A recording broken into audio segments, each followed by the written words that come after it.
अस्सलाम वालेकुम नाज़रीन, मैं हूं आपकी हो सैफ़ी और आप देख रहे हैं न्यूज़ का स्पेशल प्रोग्राम। नाज़रीन, कोरोना वायरस पाकिस्तान में तेज़ी से फैलते हुए मर्ज़ की सूरत में सामने आ रहा है। लम्हा भलम्हा इसके मरीज़ों में इजाफा होता जा रहा है। आइए चलते हैं अवाम के पास और उनसे पूछते हैं कि गवर्नमेंट ने इस सिलसिले में जो हिफाजती इक़दाम किए हैं, क्या वो इससे मुतमईन है और हमें ख़ुद इससे बचाव के लिए क्या हिफाजती तदाबीर इख्तियार करनी चाहिए। बिल्कुल सब झूठ है। कोई रोकथाम नहीं है, कोई इक़दाम नहीं है। डॉक्टर ये कहते हैं हमें कोई इल्म नहीं इसके बारे में, और इसके बावजूद भैंसें बेचने वाले कहते हैं हम कौम को भैंसें देते हैं 3 लाख की, तो मास्क 20 रुपए का क्यों नहीं मिल रहा। गरीब दर बदर हो रहा है। दवाई लेता है, जो दवाई 20 रुपए की थी वो इस वक्त 70 रुपए की है। जो दवाई 70 रुपए की है वो इस वक्त दवाई 200 रुपए की है। आप बताएं, क्या ये हुकूमत की रोकथाम है? क्या आवाम के लिए ये सोच रहे हैं? सब झूठ है। लोगों को तसल्ली देते हैं। मुझे यह भी पता है आप मीडिया पे ये प्रोग्राम नहीं देंगे, क्योंकि मीडिया वाले ऊपर भी सख्ती है। लिहाजा मैं पूरी कौम को यह कहता हूँ कि इनकी तरफ तवज्जो देने की बजाय इस्तग़फ़ार करें, अल्लाह से तौबा करें, और अल्लाह ताला इस बचाव से लोगों को बचाएगा। इसके अलावा हुकूमत बिल्कुल कोई किसी की मदद नहीं कर रही है। बिल्कुल सब झूठ है। इनको सिर्फ एक ही रास्ता है, फलां चोर, और कोई रास्ता नहीं इनके पास। हम लोग अवेयर हैं इस बात से कि ये एक मोहलक मर्ज़ है।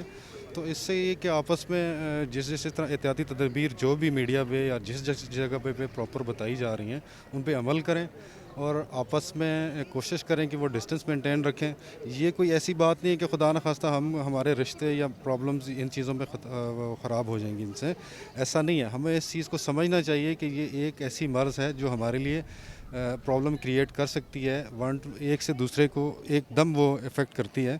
तो कोशिश ये करनी चाहिए कि डिस्टेंस मेंटेन रखें, और ये थोड़े अरसे के लिए है। इंशाल्लाह बहुत ही जल्द इस पे इंशाल्लाह काबू हो जाएगा। थोड़ा जो मौसम अगर ठीक हो जाता है तो चीज़ें वैसे सेटल डाउन होना शुरू हो जाएंगी, क्योंकि इतने बड़े बड़े ममालिक में अगर लोगों ने नहीं कर पाए, उनको इतनी अच्छे तरीके से सेटल नहीं कर पाए और बड़ा डिले कर लिया, तो सिर्फ इसको बेहतर तरीके से इससे बचने का सबसे बड़ा ज़रिया ये है कि आपस में हम कोऑर्डिनेशन रखें। हमें पता हो कि हमें एक दूसरे से डिस्टेंस मेंटेन रखना है। अगर कोई किसी को प्रॉब्लम फील कर रहा है वो, तो उसको चेकअप करवाए प्रॉपर, और दूसरों से दूर रहे। काफ़ी हद तक तो मैं मुतमईन हूँ, क्योंकि उन्होंने तकरीबन जो पाकिस्तान के ज़्यादातर इम्पोर्टेंट जो इंडस्ट्रीज़ है या दूसरे कमर्शियल एरियाज़ है, उसमें अभी उन्होंने जो हिफाजती इक़दाम के तौर पर उन्होंने जो है काफ़ी स्टैंड लिया हुआ है। अभी पिम्स में भी मुझे इत्तला आई है कि उधर भी काफ़ी जो है ना हिफाजती इक़दाम हो रहे हैं। दूसरी जो मतलब है कि इम्पोर्टेंट एरिया है तो उसमें हो रही है। हमें जो फ्लू वगैरह मतलब खांसी वगैरह हो जाए तो हमें चाहिए कि सबसे पहले मुस्तनद डॉक्टर से हम रुजू करें और अपना चेकअप कराएं। लेकिन आजकल जो कसाई टाइप के डॉक्टर है वो आम नॉर्मल इंसान को भी बस कोरोना वायरस करार दे देते हैं। तो इस पर भी हुकूमत को थोड़ा सा जो है ना तवज्जो देना चाहिए। यार कुछ तो कंप्लीट किए हुए हैं, अब आवाम की भी जिम्मेदारी है कि वो उसको प्रिपेयर करें, उसके ऊपर चलें। गवर्नमेंट कर रही है माशाल्लाह से, अच्छा है, इक़दाम तो कर रही है। अब हाउ नो आपको भी होनी चाहिए इसके बारे में, क्या है क्या नहीं है। बट ये कि हमने जगह जगह देखे हैं कि वो दे रहे हैं आपको नॉलेज में इजाफा करवा रहे हैं, आपको वो दे रहे हैं मार्क्स, लेकिन मार्क्स मार्केट में नहीं मिल रहे। एक बात है, मार्क्स मार्केट से शॉर्ट है। घर में तो आपको ये करना चाहिए, आप बार बार बच्चों को हाथ धुलवाएं, सैनिटाइज़र यूज़ करें। सेकंड ये कि बाहर से आ रहे हैं तो सबसे पहले आप बच्चों को बोलें कि हाथ वाथ धोएं, फिर उसके बाद आप दूसरों से करें। हाथ मिलाने से गुरेज करें। ये छोटी मोटी एहतियाती तरह सफाई करें, सबसे बड़ी बात है। गवर्नमेंट तो अपना 100% दे रही है, और हमें भी गवर्नमेंट तो 100% दे ही रही है। हमें भी अपनी तरफ से पूरी जो है ना एहतियात करनी चाहिए। तो जहाँ तक बात है ना कि परेशानी से मसला नहीं हल होना, जो हर चीज़ को सिंपल रख के, जैसे गवर्नमेंट भी बता रही है, हमें भी पता है कि सफाई रखेंगे तो अच्छा होगा। तो हर चीज़ गवर्नमेंट में भी नहीं छोड़नी चाहिए। सफाई का ख़ास ख्याल रखें, बच्चों को भी अवेयर करें, और सिंपल रख के चीज़ों को ना, परेशानी हल नहीं है।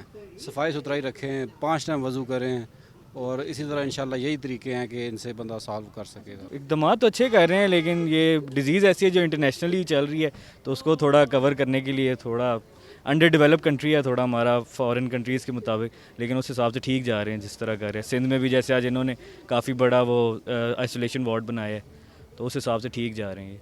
बाकी आगे अल्लाह ताला रहम करे सारों को। सबसे पहले तो इस्लाम ने दिया है वज़ू का, कि आप पाँचों वक्त वज़ू में रहें, हर वक्त वज़ू में रहें, तो ये बीमारी वैसे ही आपसे दूर रहेगी। और हाइजीन का थोड़ा सा ख्याल रखें अपना, फ़िज़िकल कांटेक्ट कम रखें लोगों के साथ।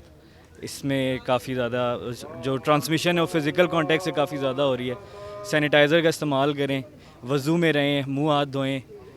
ये बेसिक वो प्रिकॉशंस है जो लें, उससे यह है कि काफ़ी हद तक आप इससे वैसे ही सेफ़ रहेंगे। मास्क तो हमने परचेज़ किया था काफ़ी दिन पहले, अभी ये इसका इतना नहीं आया था, लेकिन अभी तो नहीं किया। लेकिन मेरे जहाँ तक मेरा ख्याल है सफाई का इंतज़ाम होना चाहिए, सफाई रखनी चाहिए।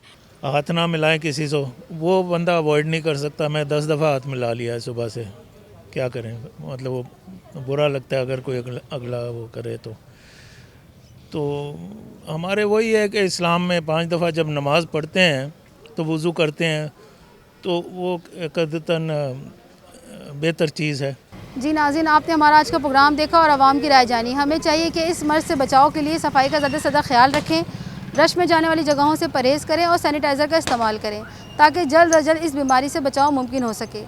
अगले प्रोग्राम तक के लिए अपनी होस्ट सैफ़ी को इजाज़त दें। अल्लाह हाफ़िज़।